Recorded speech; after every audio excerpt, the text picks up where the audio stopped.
રામ રામ. આજે આપણે જયંતિભાઈની મુલાકાત લઈશું. મારું નામ દેવચંદ સંઘાર. જો દોરા વિશે દોરો એવો બહુ આજે જયંતિભાઈને અનુભવ થયો. જયંતિભાઈનો અનુભવ પૂછું. રામ રામ જયંતિભાઈ, બોલું. જય માતાજી. તમામ ભારતવાસી ગુજરાતના તમામ ભાઈઓને એક નમ્ર અપીલ કરવામાં આવે છે કે આપણે જે ચાઇનાના દોરાનો ઉપયોગ કરીએ છીએ એ દોરા એટલા ખતરનાક દોરા છે. આજે મંડે સાંજે 5 વાગે એક એવો ભયંકર અનુભવ થઈ ગયો દોરાનો. દોરો સીધો મારા આંખ ઉપરથી આવીને આ કાન સુધી ચીરા નાખી દીધા છે.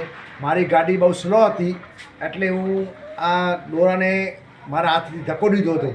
પણ ખરેખર ચાઇનીઝ દોરા વેચવાવાળાને નમ્ર અપીલ છે કે આવા દોરા તમે કૃત્યો ન કરો, આવા પાપથી બંધાવશો. કારણ કે પક્ષીઓ કેટલા બિચારા મરતા હશે. એ પક્ષીઓમાં આપણા જેટલો જીવ છે. તો તમે જે વેપારી છો અને ચાઇનીઝવાળા ઉપર ચાઇનીઝ દોરા જે બનાવે છે એના ઉપર ભારતમાં આવવાનું પ્રતિબંધ હોવું જોઈએ. આવા દોરા ન લાવવા જોઈએ. અને જે પણ કચ્છના પતંગના વેપારીઓ છે, જો તમે ધર્મ ઉપર ધ્યાન દેતા હો ને ધાર્મિક દ્રષ્ટિ તમારી ભાવ હોય તો આવા દોરાનો ઉપયોગ કરતા નહીં.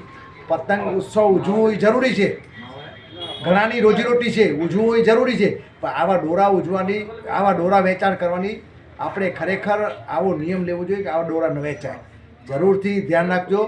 આવતી સાલ આવા દોરાને કોઈ પણ ને અધિકારીઓને પણ વિનંતી છે કે જે પકડાય દોરાને, આ દોરાને જે પકડાય એને કડકમાં કડક સજા થવી જોઈએ અને એને જેલમાં પણ જવું પડે એવી કોશિશ કરશો તો આપણે ઘણા બધા બચી જાય. નાના ભૂલકાઓનો ક્યાંક આવી જાય તો ઘણાને નળીમાં આવી જાય તો સીધી નળી કપાઈ જાય. દોરો એટલે ખતરનાક દોરો હતો. મને અંગૂઠામાં લાગ્યું છે, આંખ ઉપર આવી જાય ને નાક ઉપર આવી જાય. ધન્યવાદ જયંતિભાઈ. જો આ જયંતિભાઈને અનુભવ થયો. અઠવાડિયા પહેલાં એ જ છોકરાને હોન્ડાથી જતો હતો, એનું નળી પર કપાઈ ગઈ, નળીમાં ચીરો થઈ ગયો અને ગાયોને જાનવરોને ઘણા નુકસાન થાય છે. મારું નામ દેવચંદ સંઘાર. Phone number 99 253 14 52.